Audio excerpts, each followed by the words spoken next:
மற்ற ஆல்டர்னேட்டிவ் என்ன, நம்ம வாய் திறந்து எல்லா டவுட்டையும் ரிமூவ் பண்ணி நான் ஃபுல் தான் ஊர்ஜிதப்படுத்துறதோட சும்மா இருக்கிறது பெட்டர் நான் மார்க் பண்ணேன். ஐ திங்க் வாட் முதலமைச்சர் பண்ணுறது ஓரளவுக்கு சில விஷயங்கள் குவாய்ட்டாக இருக்கிறது நல்லது தான்.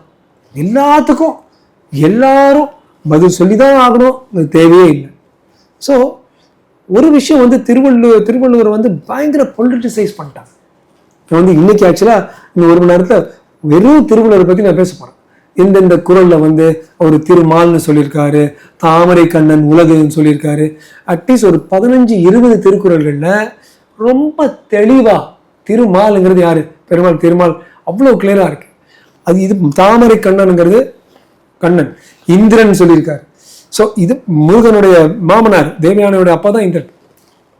திருவள்ளுவரை பற்றி ரொம்ப சயின்டிஃபிக்காக ஆய்வு பண்ணால் ரொம்ப கிளியராக அவர் வந்து இண்டிக் தர்மம், அதாவது இந்து/ஜெயின், அதாவது மறுபிறப்பு இருக்கு, ஏன்னோ பிறவி பெருங்கடலை வந்து தாண்டணும், நீந்தி தாகணும், இந்திரன், சிவன், மால் இதெல்லாம் இருக்கு, பெருமாள் இதெல்லாம்.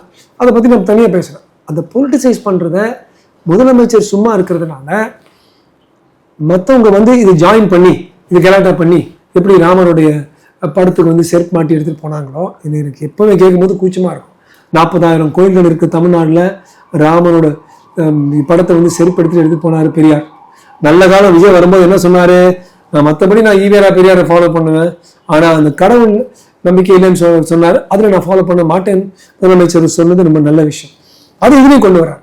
இப்போ பெரியார் இருந்தால் விட்டு வளாசிருப்பார் திருவள்ளுவர். இவர் வந்து அதை அவாய்ட் பண்ணுறாரு. தயவு செய்து இந்த சொன்ன செக்குலர் சோஷியல் ஜஸ்டிஸ் ஸ்டார்ட்ஸ்னோ, இது வந்து பீங் அ லிட்டில் செக்குலர்.